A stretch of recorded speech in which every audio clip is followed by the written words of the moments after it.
अखिलेश यादव को मैं एक संदेश देना चाहता हूं कि अगर वो अपने दम पे लड़ेंगे, 350 की बात कर रहे हैं, वो अगर 30 सीटें भी लिया हमें पूरी यूपी में तो बहुत बड़ी बात है। ये जो लोग कह रहे हैं कि हम दलाल हैं, सबसे पहले तो वही दलाल हैं, क्योंकि वो समाजवादी की दलाली कर रहे हैं। किसी को भी दलाल कहने से पहले उसका पूरा सबूत लाओ। ऐसी एक ब्रांड है, ठीक है, वैसी खुद बनने के लिए नहीं आए हैं, तुमको नेता बनाने के लिए आए हैं, तुमको गुलामी से आज़ाद कराने के लिए। हैदराबाद के अंदर हर मस्जिद के इमाम को 15,000 रुपये दिए जाते हैं।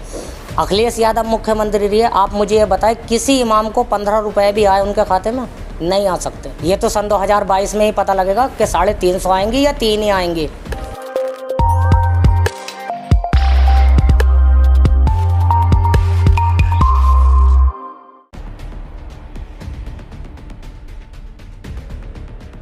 पहला सवाल ये है कि आपका एक वीडियो वायरल हो रहा है जिसमें आप समाजवादी पार्टी के लोगों को जुम्मन कह रहे हैं जी। उस पर समाजवादी पार्टी के लोग कह रहे हैं कि ये तो दलाल है। जी, ये जो लोग कह रहे हैं कि हम दलाल हैं, सबसे पहले तो वही दलाल हैं, क्योंकि वो समाजवादी की दलाली कर रहे हैं।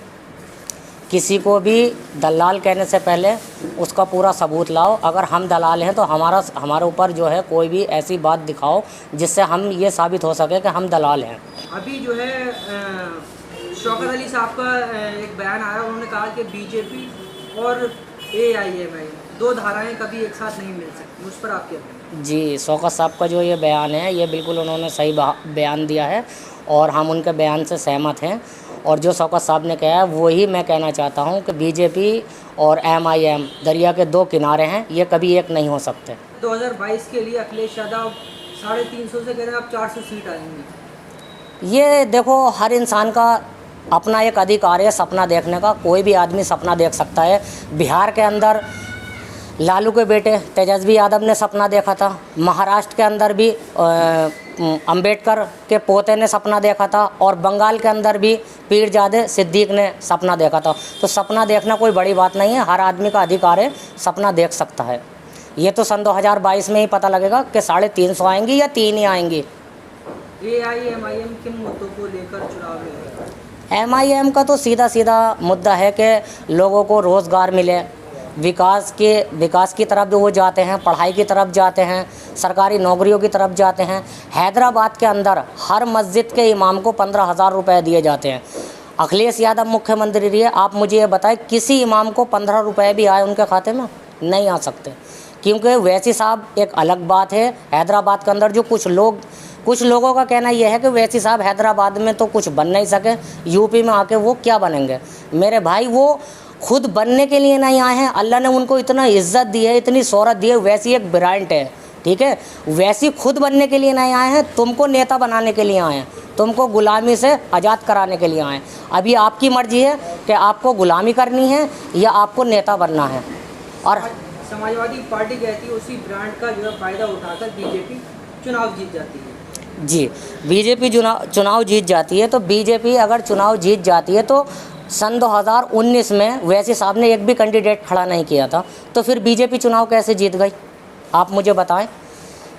बंगाल में तो वैसी साहब का कोई कैंडिडेट नहीं आया, ठीक है, वहाँ पे बीजेपी तो नहीं जीती, उन्होंने खड़े किए, ठीक है, लेकिन वहाँ पे तो बीजेपी नहीं जीती। और गुजरात में जाने के बाद में वैसी साहब ने पहली बार में अपना खाता खोला, ठीक है, तो वहाँ किसे हराने के लिए गए थे वैसी साहब? बीजेपी को हराने के लिए गए थे ना। जो लोग ये कहते हैं कि वैसी साहब के आने से बीजेपी जीत जाएगी, तो आप मुझे ये बताएं, चंद्रशेखर आज़ाद नहीं आ रहा है क्या यूपी के अंदर इलेक्शन लड़ने के लिए? और आम आदमी पार्टी नहीं आ रही है क्या? वो भी तो लड़ेगी इलेक्शन। और उसके बाद में शिवपाल यादव भी आ रहा है अपनी पार्टी को लेकर। तो क्या जितनी भी पार्टियां आती हैं उनसे तो बीजेपी नहीं जीतती है, लेकिन जब वैसी साहब आने की बात करते हैं तो बीजेपी जीत जाएगी। मेरे भाइयों, बस इनको ये है कि कोई भी मुसलमान चेहरा आगे को नहीं बढ़े। आपने बिहार के अंदर देखा कि शहाबुद्दीन साहब का क्या हाल हुआ। लालू के बेटे तेजस्वी यादव भी अस्पताल में उनसे मिलने के लिए नहीं आए, और लालू साहब भी उनसे मिलने के लिए नहीं आए। लेकिन जब वो दुनिया से रुखसत हो गए और वो दुनिया से चले गए, यानी वो मर गए, इंतकाल कर गए, उसके बाद में आप ये बताइए कि तेजस्वी यादव कहाँ सो रहे थे? तो ऐसा नहीं है, मुसलमान वफादार होता है और अपना जिस पार्टी से भी वो लगन रखता है, दिलो जान से मेहनत करता है, लेकिन कोई भी पार्टी मुसलमान के साथ खड़ी हुई नहीं दिख सकती। हमें ये डर है कि कहीं ऐसा ना हो जो हाल शहाबुद्दीन साहब का शहाबुद्दीन साहब का हुआ है, वही हाल कहीं आज़म खान साहब का ना हो। अखिलेश यादव कहते हैं कि बीजेपी के लोगों से ज़्यादा जो है बड़ा हिंदू में हूँ। अच्छा जी हाँ, वो तो हिंदू हैं, मैं कब कह रहा हूँ कि वो मुसलमान है, तो फिर वो ढोंग क्यों करते हैं कि समाजवादी पार्टी जो है वो मुसलमानों की पार्टी है। खुलासा कह दें वो भी हिंदुओं की पार्टी है। अच्छा, आपने अभी कहा कि समाजवादी पार्टी ने काम नहीं करे मुसलमानों के लिए, वो तो कह रहे हैं हमने कब्रिस्तान की बाउंड्री दे दी। जी, कब्रिस्तान की बाउंड्री दे दी, तो कब्रिस्तान की बाउंड्री देने से किसी के बच्चे ग्रेजुएट हो जाएंगे या किसी को सरकारी नौकरी मिल जाएगी। अभी अखिलेश यादव का एक बयान है जो मैं कल सुन रहा था कि अगर हमारी सरकार बनती है तो हम सरकार बनते ही रिक्शे देंगे, ठीक है। यानी मुसलमान की सिर्फ इतनी वैल्यू है और इतनी उसकी औकात है कि सिर्फ वो रिक्शा ले सकता है, ठीक है, वो लैपटॉप ले सकता है और एक साइकिल ले सकता है, और बाकी यादव भाइयों को सरकारी नौकरी मिलेगी और जातियों को सरकारी में आरक्षण भी मिलेगा सरकार में, लेकिन मुसलमान को सिर्फ रिक्शा मिलेगा। आज भी रिक्शा चला रहा है, कल भी रिक्शा चलाएंगे, तो ये तो अच्छी बात है, मुसलमानों को रिक्शा बांटेंगे वो। मुसलमान तो मुतमईन है, कह रहा है कि 2012 में जो काम किया अखिलेश यादव ने वो काम आज तक कोई कर नहीं पाया। हमें तो काम दिखाई ना दिया, हम भी दिल्ली को जाते हैं, हमारा भी दिल्ली का काम है, जिस बस में जाते हैं दिल्ली तक जाते हैं तो थक जाते हैं बैठे बैठे, इतना बुरा रोड था संभल से लेकर हसनपुर तक का, और अभी देखिए रोड कैसा हो गया है। काम किधर है? हमें तो दिखाई दिया नहीं काम अखिलेश यादव का। अब जिसको दिखाई दिया हो वो हमसे आके बात कर ले। संभल की बात की, संभल को जो है समाजवादी पार्टी का गढ़ कहा जाता है जी, कितना काम हुआ है यहाँ? संभल में आप मेरे साथ चलें, कोई अंदर की जितनी भी रोडें हैं आप मुझे दिखा दें कितनी अच्छी हैं। आप मुझे कोई डिग्री कॉलेज दिखा दें संभल के अंदर, आप मुझे कोई रोड बेस अच्छा दिखा दें संभल के अंदर। बेजोई का भी रोड बेस अच्छा है संभल से। और दूसरी बात रही कि ट्रेन की, तो ट्रेन आज तक संभल में नहीं आई है। दावे बहुत लोग करते हैं कि हम लाएंगे, आज तक कोई नहीं लाया। और संभल की सीट ऐसी है हमेशा समाजवादी के खाते में जाती है, लेकिन संभल को मैं मानता हूँ, अपनी नज़र से मैं मानता हूँ कि अगर यूपी के अंदर सब जिलों में उठाया जाए तो संभल एक गांव से भी बेहतर है विकास के बारे में।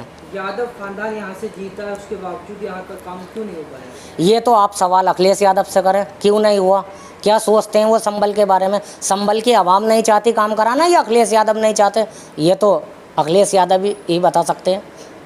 क्या लगता है कि 2019 की तरह जो है समाजवादी पार्टी का हाल नहीं हुआ कि 19 में जो है मायावती से गठबंधन हुआ और कुछ ही सीटों पर जहां पर मुस्लिम ज़्यादा थे वहीं जीत पाए, तो इस बार क्या लग रहा है? इस बार यही लग रहा है, अखिलेश यादव को मैं एक संदेश देना चाहता हूं कि अगर वो अपने दम पे लड़ेंगे, 350 की बात कर रहे हैं वो, अगर 30 सीटें भी लिया हमें पूरी यूपी में तो बहुत बड़ी बात है।